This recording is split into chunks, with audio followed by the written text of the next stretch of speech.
Bye.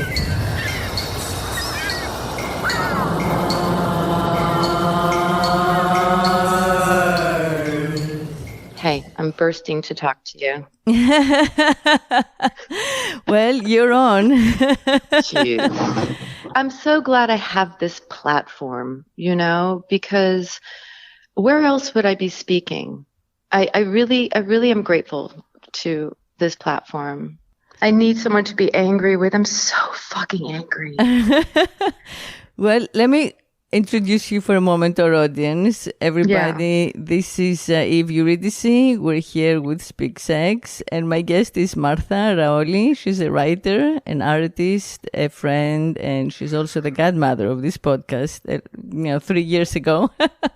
And we're talking about Dobbs versus Jackson Women's Health Organization, the decision by the Supreme Court that took place on the 24th, which put an end to Roe versus Wade. So, Martha. We're at war, baby. Yeah, exactly. Yeah. It's a call to arms, for sure. Yeah. That's how it felt. And it's about time. It's a good time to finally accept the imminent threat that we've been living under. And it's like the sky has fallen. We've been sort of in denial that actually would come to pass, but here we are. And I can't stop thinking of this as a true bodily war it's going to have so much carnage. And, there will be so many deaths. And a lot of those deaths are going to be, doctors, fully formed humans who have value in society and whose lives, don't matter as much as the fetuses. I can't stop thinking about Carlin, and, his bit, which was no one's written anything better yet about the hypocrisy of the pro-life conservatives. They'll do anything for the unborn. But once you're born, you're on your own. Pro-life conservatives, obsessed with the fetus from conception to 9 months, But if you're born, you're on your own, right? No neonatal care, no daycare, no Head Start, no school lunch, no food stamps, no welfare, no nothing, right? If you're preborn, you're fine. If you're preschool, you're fucked. Conservative want live babies to raise them to be dead soldiers. And maybe that's part of it, but why? What is their end game? Well, I think that it's not pro-life, it's pro-patriarchy. If it's really, pro-life, and if they really believe that the life begins at conception, then they're hypocrites in numerous other ways, right? Like, how do they allow surrogacy, which literally means selling your children, right? Your fetuses. How do they allow death that happens when you're brain dead and not when the heartbeat ends, if life starts at the heartbeat? I mean, you can go down a long list. So I feel that it's about the control of the womb. To me, it's class warfare in a sense. I feel like the patriarchy got very threatened, from after World War II and especially in the 60s. So we have World War II when we realized that we could have suicided as a species. And I think that was such a time of reckoning. And it made people disillusioned with God, and turned science into the next kind of God, scientism, if science can prove it, then it's real sort of thing. And it led us to all these scientific technological developments, which included birth control, artificial insemination, gender reassignment surgery, and you name it. The one thing that they would not change is the definition of motherhood, which is diminished, unpaid, right, ignored, and the reason is that men have no wombs and need to go to women to have children. And so if they lost that, they would lose the entire house of cards. I think that that's what this is about. You have Citizens United, which takes power back in the hands of the few wealthy, right, who are men. And from then on, they've chipped away at everything because they can get there's no accountability of the amount of money that they can pour into these causes that will take us back into some version of the Middle Ages, right? So that's why I feel strongly that they are, that they don't. It's about who owns the fruit of the womb. To me, like if you really untangle it and unpack it, they don't care about anything else. They just wanna, ideally, like they would like an amendment to the Constitution, but it's hard to get, that says that life begins at conception. And then, of course, that comes part and parcel with the idea of like the father, the inseminator, who's like done maybe a split second of the work, the huge labor. The father owns the child. Up to like sometime in the 19th century, there could still be, a logic to this crazy idea that like the woman is a vessel, right? An object for the man to go and reproduce. But, slavery now makes no sense, right? So like owning the body of another, especially like the internal, invisible body parts of another, like makes no sense. So it's becoming less and less meaningful or sensible or logical to have the inseminator own the child, right? So Alito, had dissented in the Casey case, because he wanted the woman to have to ask the permission of the father to get an abortion. And in this decision, he has not mentioned married women at all. It's only about like unmarried single mothers, have like access to healthcare and benefits, from their business, from their work environment and whatever. So it's no longer sex discrimination. So anyway, that's my take. Why do the Republicans want to ultimately police the bodies? Like, okay, so they're policing our bodies, but what's the end game of that? Why is this a fundamental strategy? Like men to have the ability to decide when the fetus is going to be brought into the world. What does that give them? I mean, just practically speaking, if men are going to have intercourse at such high risk of responsibility, I mean, is that what their goal is? Like, they now have to be so careful having sex because at both ends we're going to lose contraception too. They now are going to be responsible financially for the children. Is that their great win? I mean, if you're asking me my opinion, this is just my take on it. Yes, I think that that's patriarchy. By keeping men, responsible to pay for children, it forces them to go get a job and stay in the system as the system has functioned, right?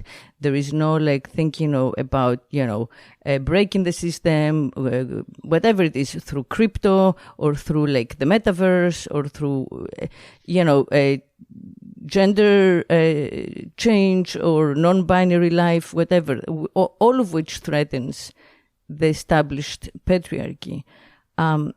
But I also think that it's bigger than that, because the world's becoming more and more kind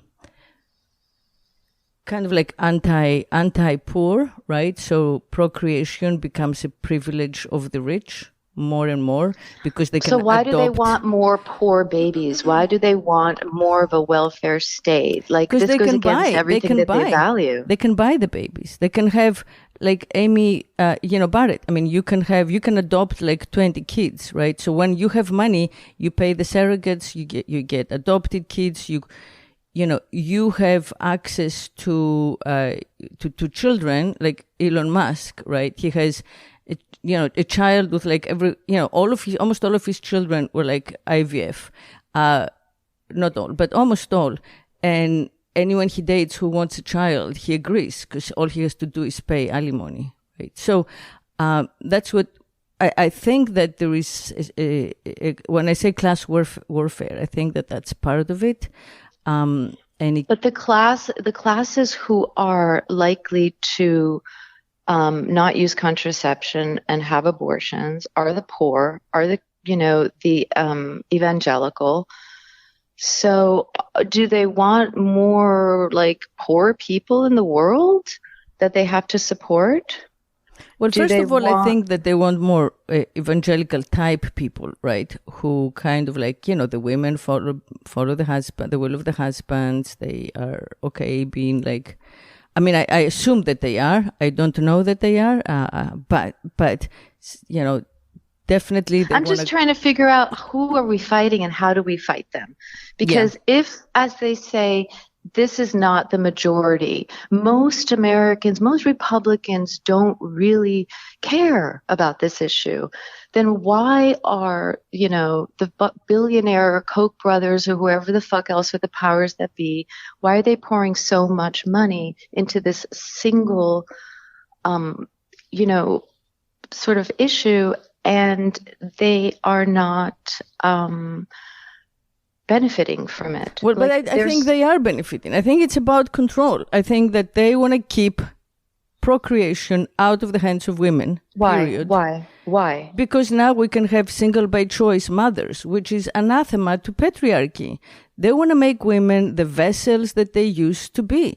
I mean, the whole the whole construct of our civilization since we know it comes from like procreative envy, like comes from the fact that men cannot have children. They can't. Right, of course. They're jealous, of course. Yeah, they're like procreative penitents, for God's sake. Right. And they would never accept that. It drives them nuts. That's all that St. Augustine wrote about, right? So I think that that's what they want. They want control and they want power, and they don't want the idea that a woman, or at least an expectant mother, a woman who has conceived gets to decide. That's like anathema to them. Right. So they want us to be forced to give our bodies over, like, to the process of, building this human, and they want us not to have the values. They don't want us to have the right to decide, like, whether or not this being is going to be ushered into the world. So, like, what does that philosophically give them? Where is what I understand that it's like a patriarchal position, but then what? Like, what is this, like a precedent for, like, speaking Patrimony, patrilineage, that's where the Bible starts, right? It's like, who begat whom from father to father to father to father, right? So I think what they want is to continue enforcing the legal separation of the womb from the woman. And I don't think it has anything to do with the right of abortion, per se. Right. They want to separate the womb from the woman. Okay. So they want legally, yeah. So, but like scientifically, because this is a medical procedure, they would want in the most extreme, like, continuum, they would want, if the woman is a potential murderess with the intention of abortion, her life is at risk because she needs to be killed just like abortion doctors do. And so I guess they would save the baby, they would throw out the bathwater, right? Yeah, they'd be willing to kill the woman, right? Look at this bizarre, like, to me, this is one of the strangest things that they've managed to convince us about, that the interests of the mother are antithetical to the interests of her baby. Like, that is so insane. Ask any mother, whoever has lived. Right, exactly. And like, we have to fight for the right to be the decision maker. Yeah. And the body, okay, so like, if they want us to keep these babies in the womb, is it because, okay, there's like a cult, there's a baby cult, a baby Jesus cult, right? So obviously when they think about the baby, you can't kill the baby, but I mean, like, we have to say that it's only a baby. Like, we have to say it's only a baby after the mother decides to let it leave her body. Like, when it's in her body, she has full authority over it. That's the only way that I can make sense that we could sort of like build up by sidestepping this this very, linguistic twist of babies and murder. You put those two words together, and of course people are going to be, up in arms. But if the baby is part of the woman's body, if the fetus is integral to the woman's biology, then it's truly inseparable. In the case of, like, let's say a woman's life is not at risk, but the baby, I mean, there are cases that babies are born without brains, like anencephala pregnancies, and there are these women who are brainwashed to keep the baby at all costs, even if the baby is going to be like born and die immediately without the support of the mother's body, right? So there's this, let's say this brainless baby is inside the woman's uterus, womb. I'm going to use the technical, like, medical term, uterus. So the baby, that the baby's going to die the minute it leaves your body. It doesn't have the capacity to, like, grow. So this woman who is under the brainwashing of this anti-abortion movement will choose to keep the baby to term because she doesn't believe in abortion. So, like, where's the logic of that? That is an example of how they are not really ultimately interested in the fruition of life or the viability of life. Right. I mean, they're literally requiring a woman to be, an oven, a vessel, exactly, an incubus, like an incubator, exactly. And it's like, okay, so I'm trying to work out their logic here. So now that they have established, it's very dystopian. Their logic is very dystopian. Of course, I mean, we're going like, yeah, of course. But, like, I still don't understand what they're trying to achieve. I think that that's the same right as the right to, have any other procedure in your body. So I think that, abortion should be this, the equivalent of having any other surgical procedure that's between you and your doctor. That if your doctor suggests that you need whatever, remove a growth or something like that, right? It doesn't become the business of the public. So right. I totally think that, the fetus and the embryo, the growing child is an inextricable part of the woman's body. But I think that it becomes a legal question, because the question is who owns it, who it belongs to. And I think that that's what is, at the crux of this, and why it's so important, unlike every other organ of the female body, which they don't bother with, right? So no one cares. Does this decision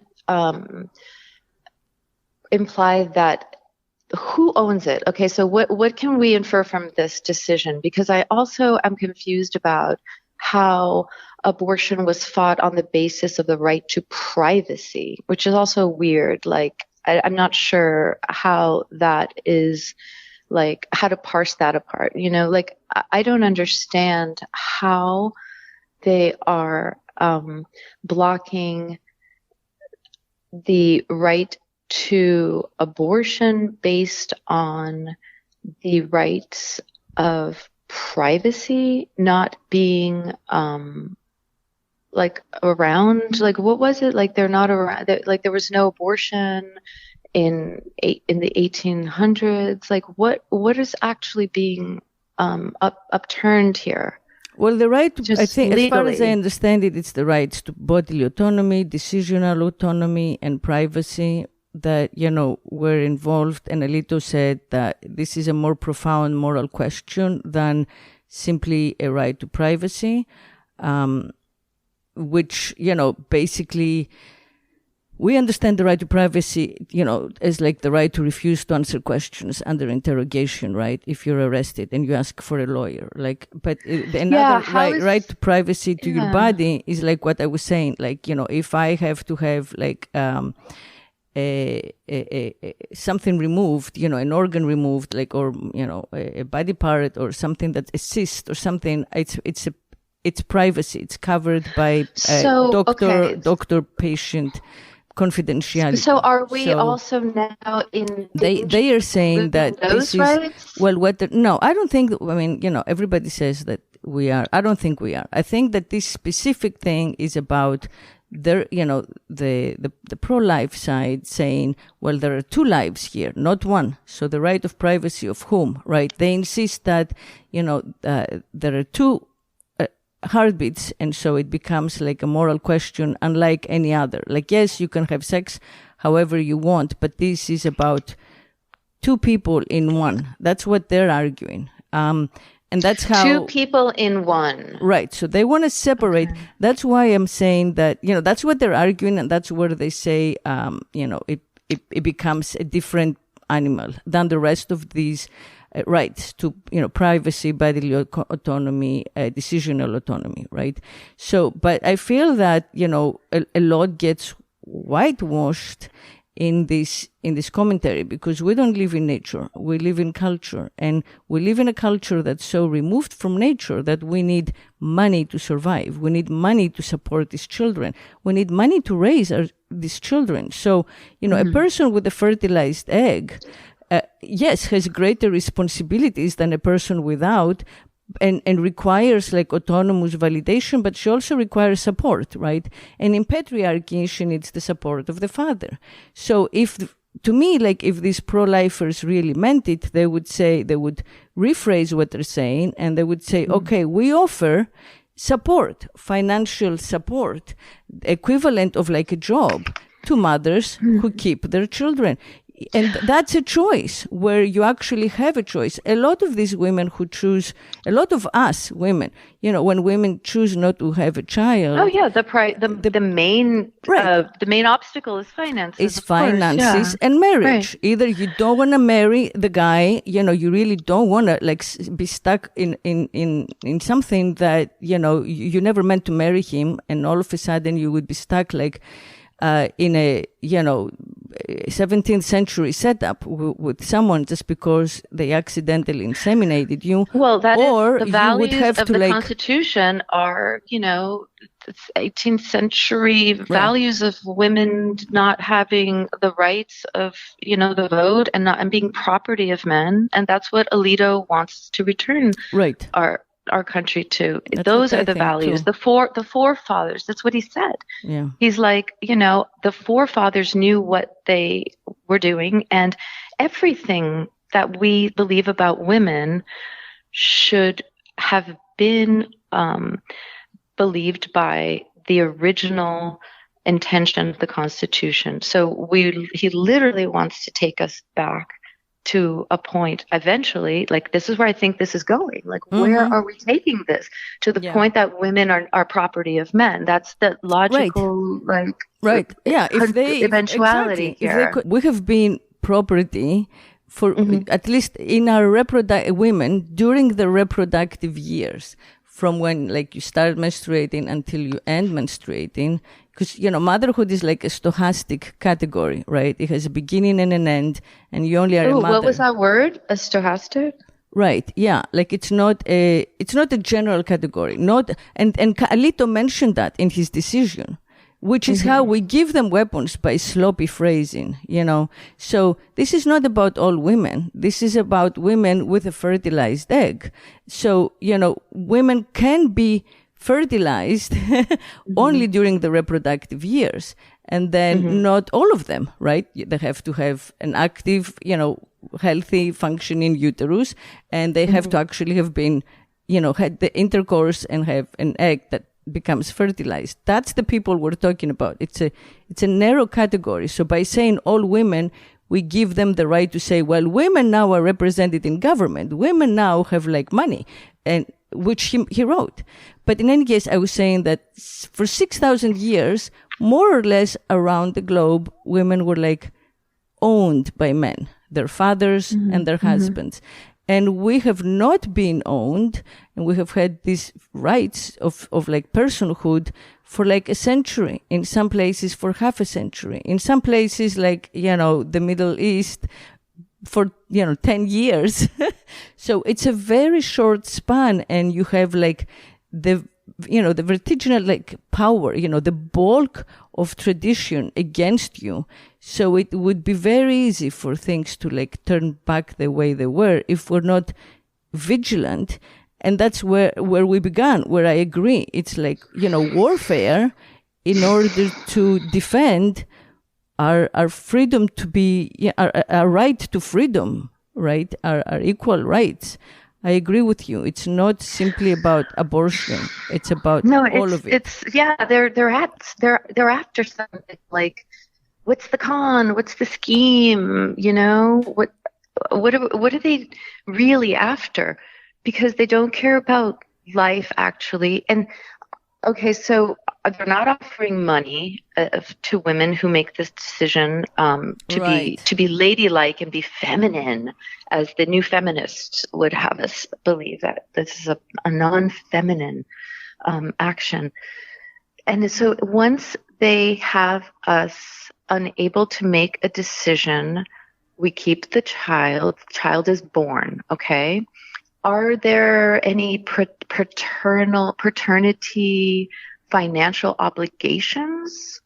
Like, has this also opened up a paternity test kind of culture or their law that will tie the man financially, or is the baby now forced to be born with no financial recourse? Yeah, I know you're saying that they don't give anything to mothers, but if the fathers are, if it's a patriarchy, then isn't the man supposed to take care of the child financially? Is that what they want? As far as I know, in our culture, it's like deadbeat dads and, dads in jail and dads who are abusing and maybe raped and maybe are, even like incestual rapes. So these people really want the babies? Who wants the responsibility? Who is willing? What man amongst us in our culture is so bent on reversing, the rights of women back to non-property owners? They're willing to take on the cost of the babies. Like, they don't see that the cost of the babies is what they're literally going to have to pay for all these decades that it's going to take for them to get to their end game of women not being able to own anything. Who's paying for the babies? Men are. That's the great, vain men, wealthy men who have inherited wealth, who want to pass on their name to as many, children as possible. Proud, hubristic men. There are plenty of takers. They want to continue, brainwashing, continue to like breed kind of like, patriarchy's children, right? Who are dependent on the minority of wealth, on the plutocrats for survival. Because we have already entered a society, in the digital, post-industrial digital society where like you can't, fewer and fewer people can live in nature, which is how they set it up. So whoever controls the means of wealth, the generational wealth, controls really, education and culture and controls the population. So the same day actually that the decision was published in the New York Times, there was this fascinating article about the beginning of like the spy culture, digital digital spying in China, which I found much more frightening than even the decision that was so terrifying by the Supremes, because there was it presented a dystopia where there is no capacity for freedom in the world, in the cultural world, where you have to be in order to make a living, in order to eat. Everything is watched, and every false move, every potential crime is prevented. That's what they're doing. They kind of like catch people before who they think might do something illegal before they do it. So this whole thing is very dystopian. As I said before, I think like the fear that people who get pregnant can have their personhood like revoked, right? That's culture, terrifying us, telling us you're not in charge. And it's this, obsession. To me, it's like the patriarchy's obsession with heirs. Who do they pass their knowledge and their constructs and their money to, and they see pregnant people as like incubators. So it's like the Handmaid's Tale, where like you're consigned to lives as reproductive chattel, or like the brood mares that Carlin spoke of. It's like in the Game of Thrones, the women were like raped, and then like women of reproductive age, they would be grabbed, trapped by a powerful man, raped, and forced to bear him heirs, right? So, and these are like huge shows that everyone watched recently, Interesting. I didn't know that about the Game of Thrones. That one passed me by.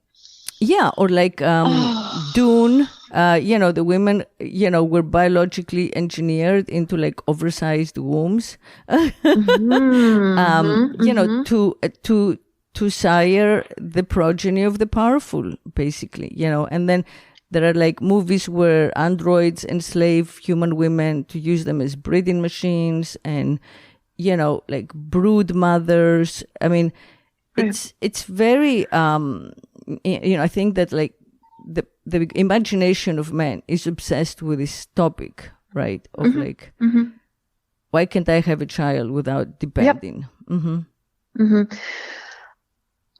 If they want to have more power over women, then it seems like the power that they want is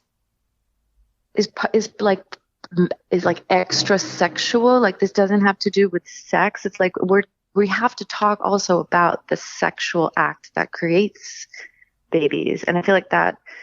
Like I haven't really read one thing online, so I don't know where the conversation is. I have so many things I'm sitting with on my own. So I don't know if people have talked about actual intercourse and how this affects men, but it just seems to me that it's men who are losing their power because they now have to be careful when they have sex. Now have to be careful. Like now sex is for real. Like it's procreation time. Why men are behind this prevention of abortion when they're the ones who usually want the baby to be aborted in actual fact. If we're talking about how this plays out, on the ground. I agree. I agree. Most of the time, from my friends, it's always the guy who says, don't keep it. And women, the women I know are heartbroken and they take it as a rejection and they do have an abortion. So yeah, it's because we ultimately do want the men to be to want the child, to want to have, to want to be the father of your child is a very like special romantic But notion. Also the men are the ones who have the money. I think that we get into a place where sex is separated from procreation. The wealthy like just hire surrogates, have IVF babies, which is 2 or 3 at a time. Poor women, are used to give birth for the rich. And it just becomes, kind of like an exponential, and men of no means just, have sex with a condom, or the men can get a vasectomy. I read yesterday. Are they going to? The number, yeah, I read yesterday that the number after the decision, the number of women who got who went to the clinics and got and had their tubes the tubes tied. Tubes tied. Yeah, the tubes tied jumped. It was the highest ever recorded, right? So you know what? That's a really happy fallout, and it's a really happy fallout that men are getting vasectomies. But you know, I don't understand why this point that you're making is really interesting, and I want to understand it better. There is you're saying that the men feel the powers that be, the people who are funding this, you know, anti-choice movement and have poured all this money for the last 50 years in trying to bring this day to pass. These people they believe that having unwanted babies, poor babies, people who don't have access to I don't know, the birth control, which they probably will take away as well. They are going to have these babies, like Carlin said, don't, you know, support them. These rich men are not going to take care of these babies. Like, I guess I'm just like really simplistically trying to figure this out, and it's just not, I can't square it. Like, they are going to end up in the foster care system. These aren't going to be adopted by Elon Musk. Like, these kids are going to be in orphanages. They're going to be born with drug problems. They're going to be, you know, these mothers who are forced to be incubators are going to be doing drugs. They're going to be eating badly. Like, we are going to be inundated by children who are unhealthy and unloved and unwanted. And I just don't see, like, can you make a connection for me between the new class of unwanted, sickly children who are going to be a burden on the government? They're a really tiny, small government. It just explain practically how that helps them. Well, again, I mean, this is my view of this future, because we don't have the data yet, because it's such a seismic change. But you know, if something like that were to happen, I think that is what's going to happen. We're going to have millions of babies who are sick, and millions of deaths. I think women are going to die. Yeah, I think that the decision takers do not care. You know, they don't care about the individual on the individual level. What they care is the prevalent cultural view. You know, norms. They care about setting new norms and, you know, reestablishing some sort of like patriarchy.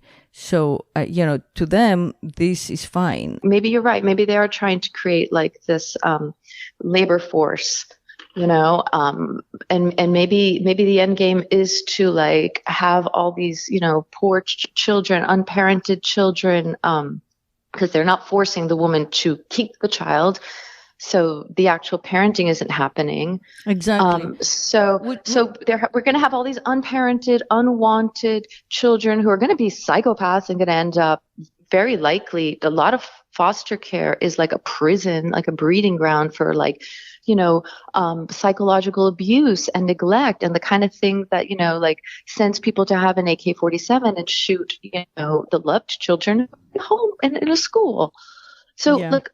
No, I think that that's already the direction in which we're going, and we have been going. You know, we have huge numbers of children already who are raised on, you know, iPads and iPhones and TV, and do not have, you know, because we and these are by women who supposedly wanted children. No, it's because we incentivize. This is what's so obscene about our, you know, our cultural moment, is that we think it's normal and legal for women to go take care of the children of people who pay them.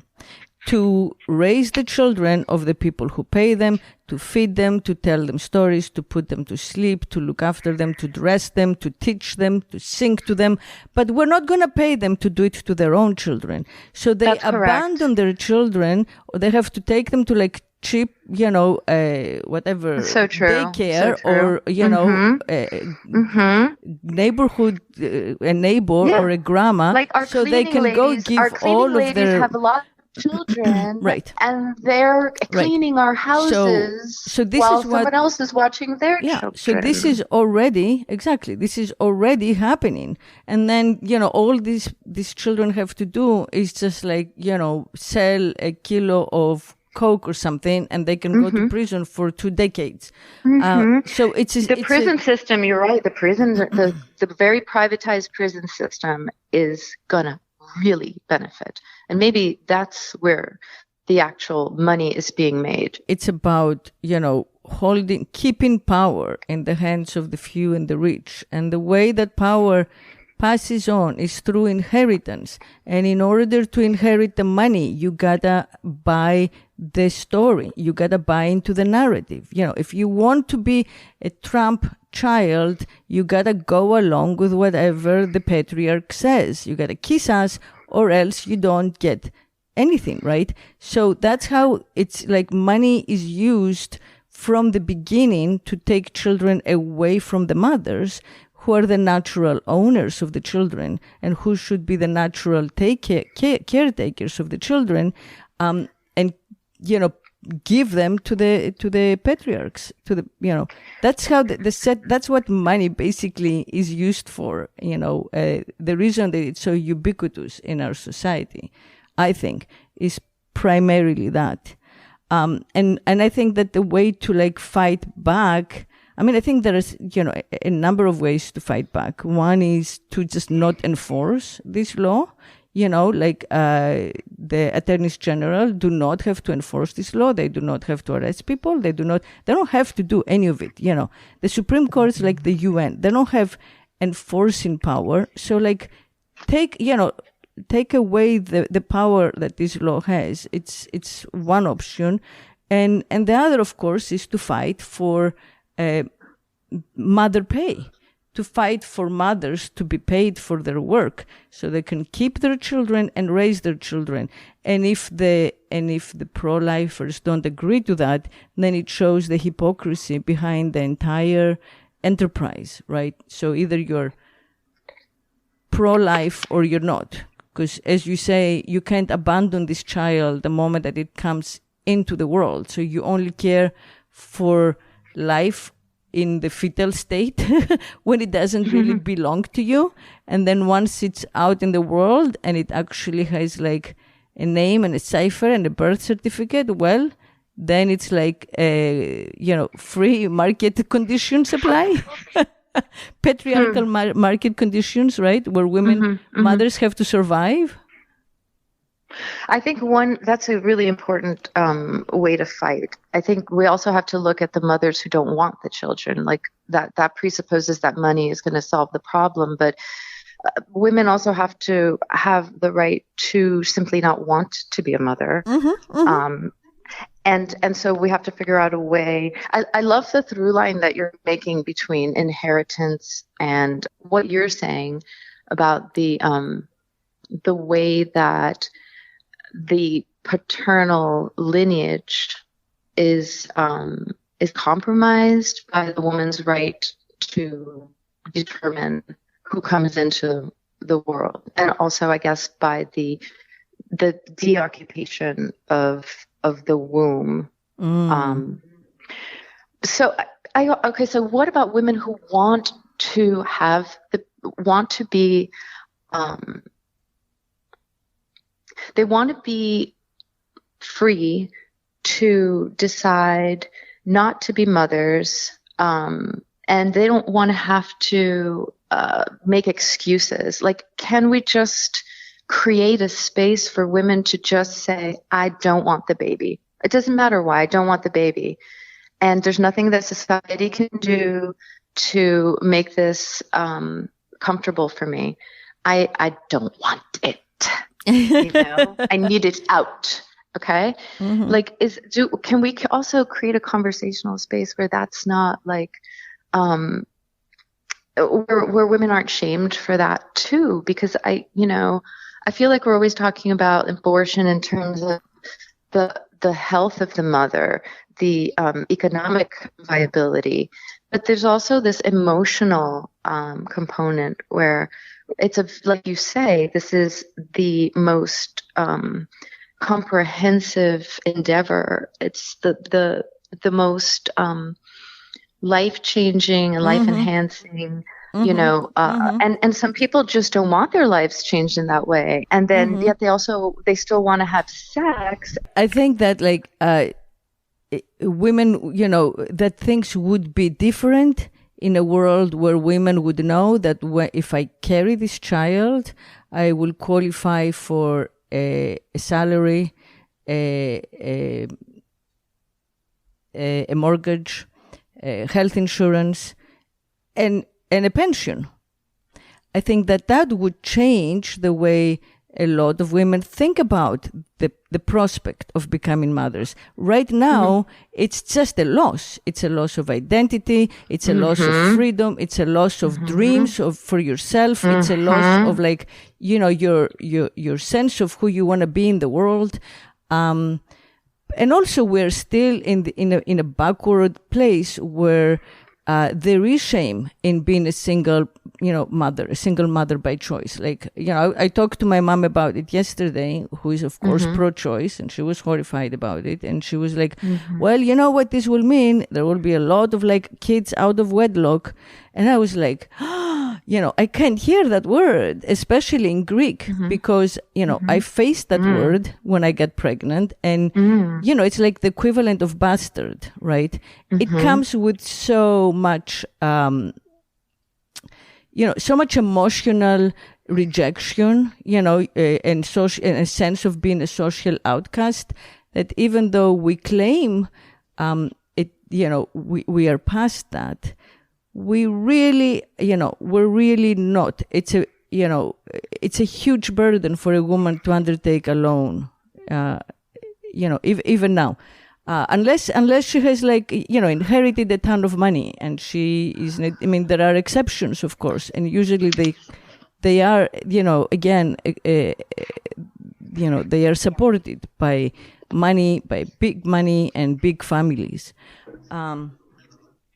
So I do think that, women who don't want to be mothers, period, should be free to say that.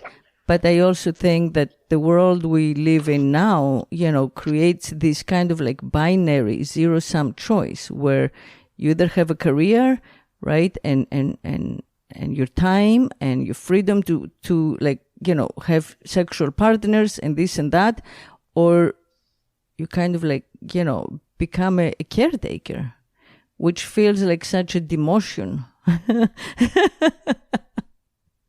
But it's a good gig if you can get it with, if you want to take care of somebody else's child. Right. That's what I'm saying. It's a good job. It's a good paying job. Oh, it pays more and more. With, you can be an au pair. It comes with, like, you can live in a sick house, and you can give your own child. Oh, you can marry the beast. If you look at Schwarzenegger or whatever, that other actor, Schwarzenegger, Williams, because men are always going to want to, have an orgasm inside of our bodies, So now, like, are men going to want to have vaginal sex? I mean, this is a new generation of boys who this is a new card for them. They've been dealt the possibility of fatherhood every time they have sex. This is not, this is going to cause like a damage to the man's life as well. I have to think that there are going to be DNA tests. Aren't paternity tests like a thing? And every time a guy has sex in a vagina, he could be financially obligated to a child that he doesn't want either. Like, what is this going to do to sex? It's happening right now, Like I just met somebody who just was like, this kid who just became a dad because his girlfriend was an anti-abortion. Like, just because the law is not going to like immediately spread like wildfire implications. Like now, this has validated the religious beliefs, aka conservative beliefs of girls. Like, these are girls who already have been inculcated to the tribal cult of baby Jesus, where they don't believe that they can like kill their babies. There's so many girls who don't need this law. Like, how do we reach them? How do we tell them that, that abortion is not going to hurt anyone? I do think that feminism, betrayed women and ignored women. And this is the result, right? I think that we should have had like mother's lib and mother's rights, and we didn't. So you have those young girls whom you mentioned who also think, well, this is empowerment, right? So during the third wave, one of the many strange things, strange developments was this whole like, girl boss and like empowerment by, having like your baby daddy, or by, getting pregnant, getting the man to like impregnate you because then he'll have to pay you. And the truth of the matter is that if someone else pays you, he's your boss. In the last wave of feminism, we women, we feminists, basically. So I'm not including myself. Okay, and enable patriarchy. Because we kind of like said, okay, women can be equal only when they don't have babies, when they're non-procreative. So true. Hello, what about the non-procreative value was like, yes, that was your superpowers to be to almost like live without a womb, to to pass as a man, to like that's so true. And in the process, we forfeited like the achievements and contributions and valuable knowledge of our mothers, and all they had to, all they contributed and contribute, and also like the interests of billions of people who are not in the West, who like, right? What about, who live in conditions, that were common here in the past, right? So, but also feminism, condoned like this fragmentation of the bodily autonomy of the expectant mother, and like the premature individuation, let's say, between the mother and the child, the mother body and the child body, which brought us to this place where, like, the interests of mother and embryo can be antithetical, which is nuts, right? Wait, can you draw that? Can you make a line through that for me again? Like how the feminists separated the I guess the well-being, you're saying, of the child and the mother? Well, no, I'm saying that we permitted, we allowed, we condoned this individuation, this premature individuation between the mother and the fetus, or in order to allow all kinds of reproductive rights, like surrogacy, or no, not birth control. No, I mean, like, once of the expectant mother, right? So the mother who is with child, this individuation where, the mother can like hire her uterus to, the highest bidder, or, so the commodification of the womb. Right. Yeah. Or sell her eggs. I mean, we call it donate, but they get paid. It's expensive. It's thousands of dollars. So, that's like, I love that for girls, by the euphemism. way. Like, I'm I would set up a clinic for abortions and also for like taking eggs, freezing eggs, and sell your eggs. Go ahead, sell your eggs. No, I don't like that. I mean, I think No? freezing your eggs is very, I think freezing your eggs is great, and it's very important, especially if you're going to have a career. Like the way the system is set up, you should freeze. Girls should freeze their eggs in their 20s. Before your 30th while they're birthday. nice and good. good. Yeah, before your 30th birthday, just get it done. But I think selling your eggs is very, I think that it's something that you, when you're young, it's simple, and it's kind of like something you do thoughtlessly. You're like, oh, I'll make $5,000. Wow. But I think that you don't know how your life develops. You don't know if you end up having children. You don't know, what exactly happens and how you will feel in your 50s about, your children out there in the world whom you don't know. I just think it's fraught. It's a fraught. Because we're so precious about DNA, and it's like, well, I think it's a way to say that, that we have value, that our contribution to chromosomal, what it makes, how a person is made is not just like the sperm. I think it's just a way to like equalize the sperm. It's much it's much more expensive. You can get, the sperm bank, you get paid like $50. But the eggs are like 5,000. Yeah. See? So, girls, we have like 400 eggs. We just throw them away and, in the toilet once a month. Anyway, so that's another business that you can decide. You're out. Okay. But so like separating so the body being sort of like dual, and the sort of the thinking woman being separate from the wombing woman, right? Exactly. So that division, you're saying, is like a feminist contribution. I think it's a feminist betrayal. And you think it's because betrayal, but you think we get there through the surrogacy.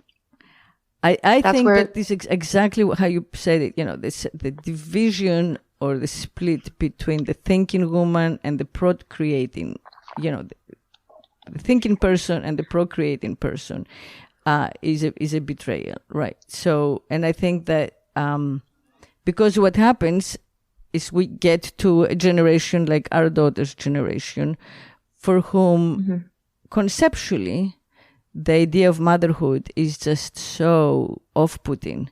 It's so foreign. The relation, I mean, a lot of these girls, and childbirth, it's so animal, so barbaric. Exactly. They're not embodying, right, their womanhood. So they have birth control that suppresses their periods. So they don't have PMS. They don't see the blood. They don't see the eggs that they shed, right? They don't experience the smell, the Which pain, is, by the way, isn't that how men like it? Like prepubescent, lasered, no period. Right, exactly. It's you know what? They're really gonna freak out when all these like disgusting bloody clumps of menstruation, are like they're on the sheets, they're everywhere. Oh my God, it's like an abortion. Yeah, exactly. When we don't have contraception, they're going to see very small abortions all over the place. Abortion is nothing across America. The chemical abortion is nothing other than like a miscarriage, an early miscarriage. Yeah. So a woman like bleeds a lot. But a woman bleeding once a month is normal, right? To me, it's natural. And if we are familiar with that, and if we allow that to happen, then, naturally your mind starts thinking, wait, for like 15 years, I have, had like cramps, and I have had, 3 days of the month, or 5 or 6 or 7. When I'm absolutely crazy. Right. I'm crazy. I have headaches. I have whatever. Everybody has their own symptoms. My breasts grow. I have done all of this for nothing. Like, what has all of this been happening to me for in order to become a mother, right? It creates kind of its own natural logic, whereas the more that we are completely alienated from our bodily truth, the more difficult it is for us to make that leap, right? That intellectual leap into motherhood. But I know you're not saying that birth control, I know you're saying it contributes, but I know you're not saying that eliminating birth control is the only way. No, I'm not saying anything about eliminating birth control or IUDs. Right. I'm just saying that the hormonal suppression basically is I think is counterproductive for us. Literally. So counter-reproductive. Yeah, counter-reproductive, yeah. That has nothing to do with birth control. This is like a very recent, right? A very recent development. The suppression of our natural, our relationship with our potential to be a mother, that being suppressed, I can see how it would be it wouldn't be a far leap for a girl of our daughter's generation, also girls of the future, to think about their bodies as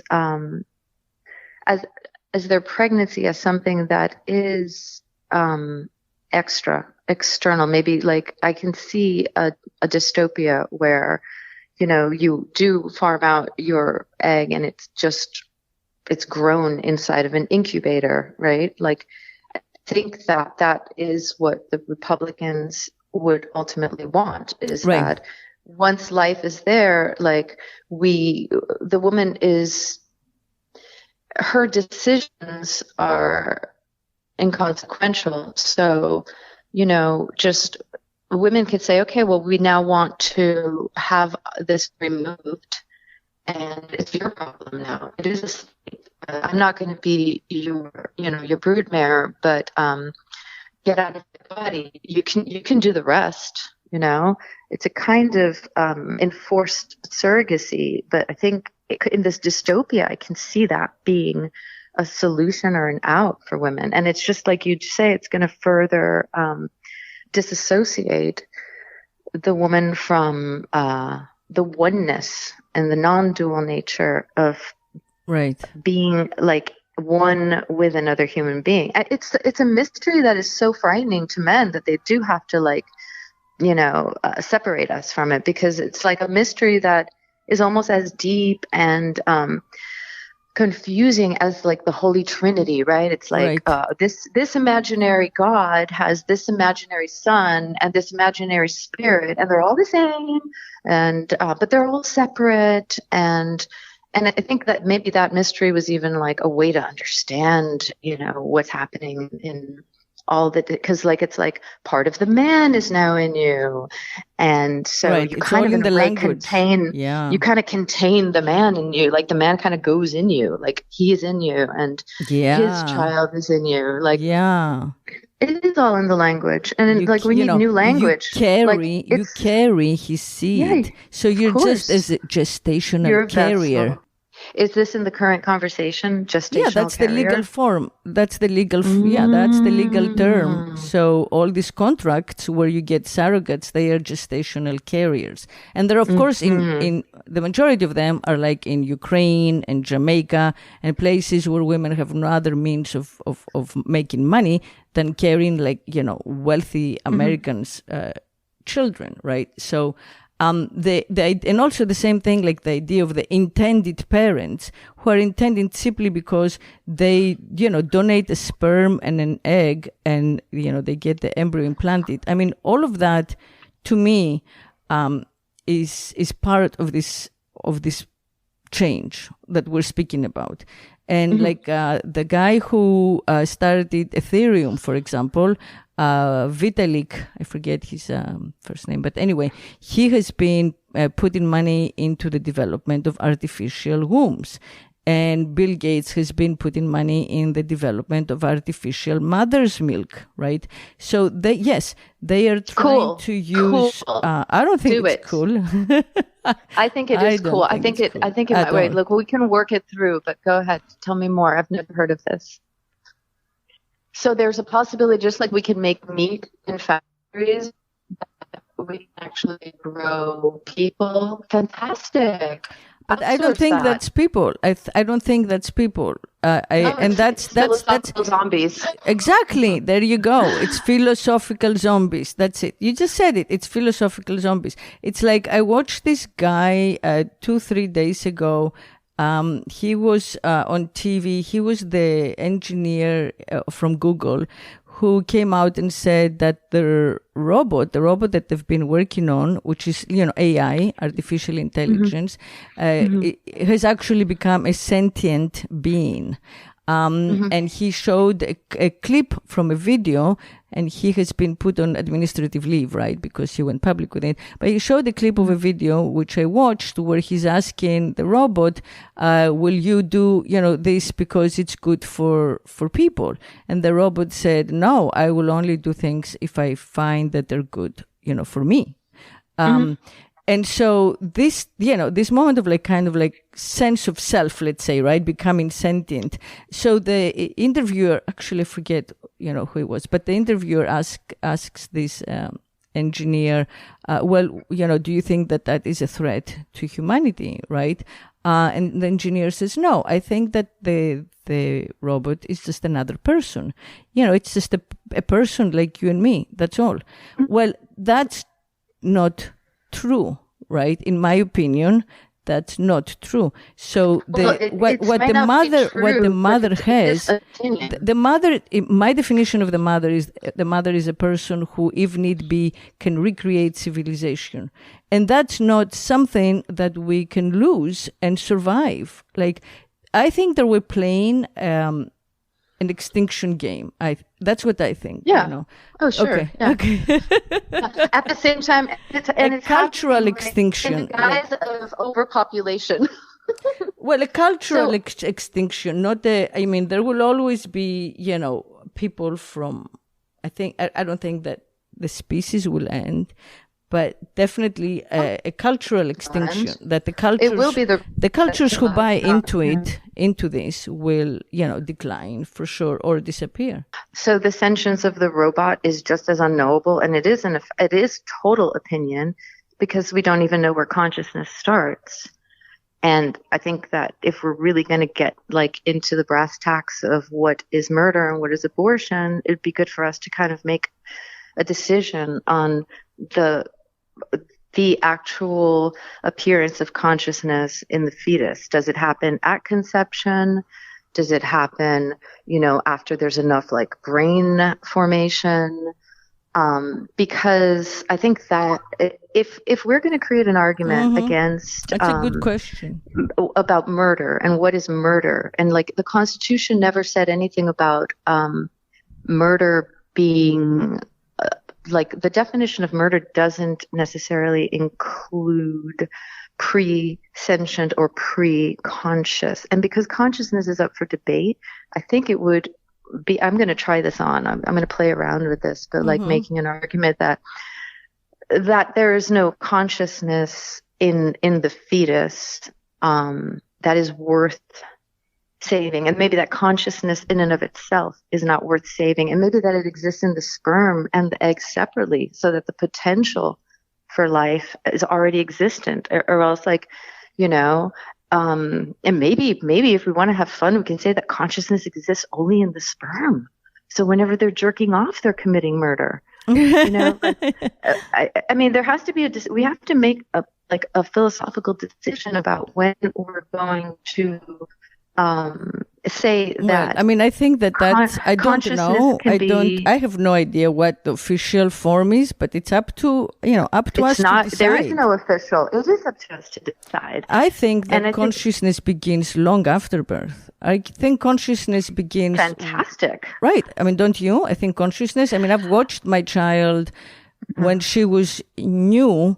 she did not have consciousness, which was beautiful and amazing and liberating. And I was like, shit, I wish I could just keep her in this place and not have to teach her like words, and self, and like you and I and I right? mean, and what the relationship between language and consciousness is also an interesting subject. But I tend to kind of be on the consciousness isn't consciousness the understanding of our mortality? No. The way that consciousness is kind of understood is a light being on, and I tend to be more aligned with like pan-psychists who think that there's even consciousness maybe in a tree, even going down so far as a rock, if you really think elementally. So I'm like having fun just thinking about there might be consciousness in I think there might be, and it might be worth arguing if it gets to us to where we want to be, that the egg and the sperm have inherent consciousness. And so like an abortion is maybe like is not that different than the death of an egg or a sperm. I think that consciousness is something that, so let's say, so before we were Homo sapiens, we didn't have consciousness. We all agree on that, right? No, we didn't have consciousness as we know it now. I mean, I don't know what the consciousness of the tree is. Because we don't have a concept for that. Does the tree know it? Its own self-interest is defined differently from those of the other trees. Like, I don't think. I mean, to me, consciousness is the same as like a sense of individualism, right? Or at least the consciousness of like my tribe. Consciousness is different, like you and I are not the same somehow, right? It begins somewhere there, right? So the newborn child, in my opinion, remains part of the mother. Like when the child is born, they identify with the mother until we teach them otherwise. But to begin with, they've been part of the mother. They know that voice. They know the smell. They continue to know the mother until we begin to teach them, right? Like who they are and who we are, who we think they should be.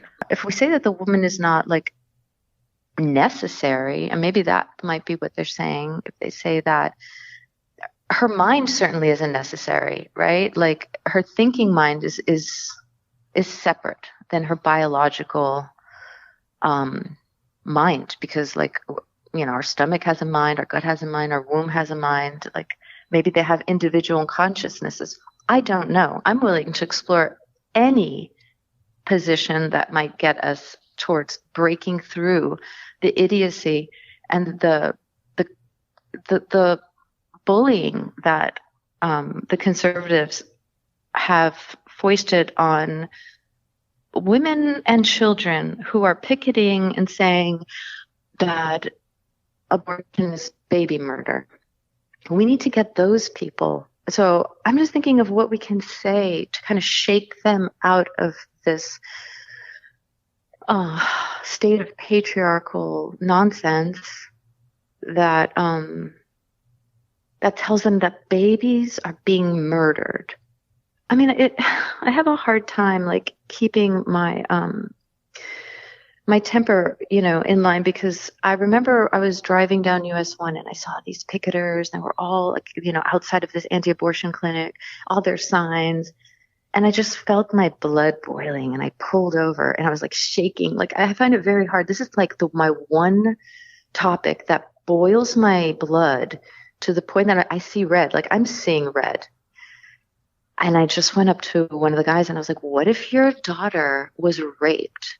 You would want you want that rapist DNA to occupy your daughter and you don't want her to get an abortion? And the guy just looked at me and was like, yeah, no, it's God's child now and we'll take care of the child. And I just want to have an argument for these people. I just like, it's not even like the legal stuff. Like I can't fix that, Thank God our daughters are going to be lawyers, because that's really what we need as female lawyers. Yeah. And we need to get these girls on the Supreme Court. Yeah. But I just want to be able to have ammunition to deal with my daily man, who now, I have to be honest with you, I'm looking around and everyone I see, I'm like, are you with us? Are you against us? You know? This is it's really making me hate humanity and Americans, you know? It's really going to be a sad 4th of July, I think. You know, and I think that flag should be hanging at half-mast. Oh, because it's really, truly, truly beyond unsettling that for whatever reason, this war has really begun, and it begins now because this generation has never had to fight this fight before. Like, this is a new world they're walking into in their fertile age. And anything that we could do to get these conversations rolling, you know, how can we parse apart the lack of logic, the hypocrisies?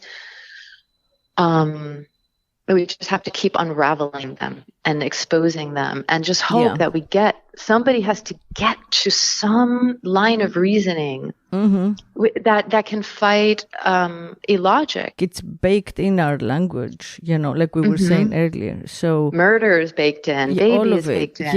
Yeah. Everything is like, it's really complex to untangle, you know, like, the opinion in Roe versus Wade was written by Nixon appointee, you know, Harry Blackmun, and the majority, which you know, struck down every state abortion ban, was done with 2 other Nixon appointees, right? The Chief Justice Berger and Lewis Powell, right? So, and then Planned Parenthood versus Casey, again, all 5 justices who upheld abortion rights were appointed by Republican presidents. So 2 of them, Kennedy and O'Connor, by Reagan, right? And then one by George H.W. Bush. So it's like, and one black one was still there by Nixon, and one by Ford. So you ask, I mean, I keep asking myself, like, you know, what's going on with all these men, and why are they pro-abortion, or are they against abortion? You know, why have they been changing their minds? You know, what are they doing to, you know, our bodies, basically, right? So I don't know. I think that it's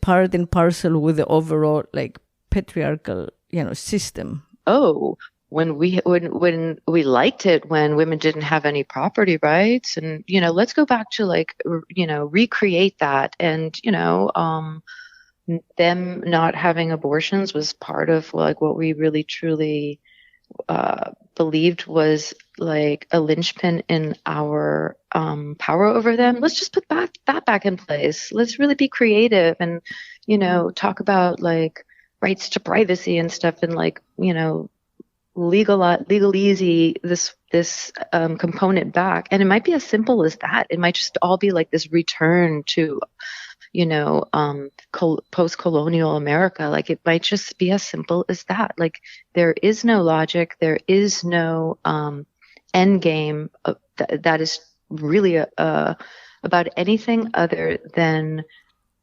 control, reinstating, like, the illusion of male control. It's like, because we can, you know, and maybe that's it. This is just a psychological beatdown. That general sense of, like, I say what you do when is very much it's like Daddy S&M, you know, like, I'm your master still. I really think that's, you know, a huge part of this. It's no question a part of it, but, like, we have to figure out a way to break this down from the core, you know, like, it's time finally to grapple with this, you know. We have no choice. It literally is this is the point. This is the subject. As Yeah. far as I'm concerned, this is the only subject that I'm interested in from now on. I agree. You know, And how it's to get truly out at the of heart here. of everything. Yeah. Yeah, it's at the heart of everything. Yeah, I agree.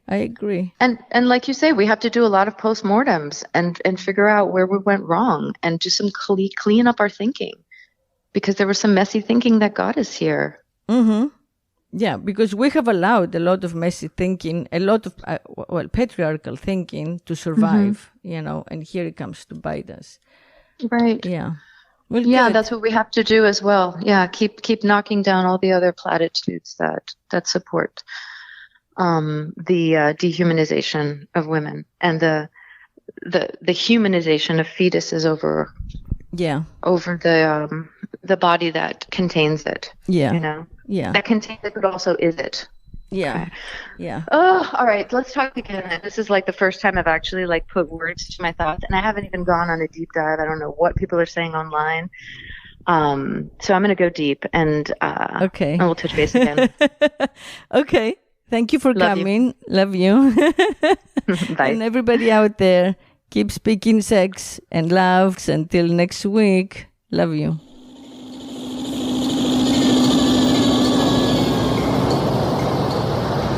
If I could make love incessantly, I would be God.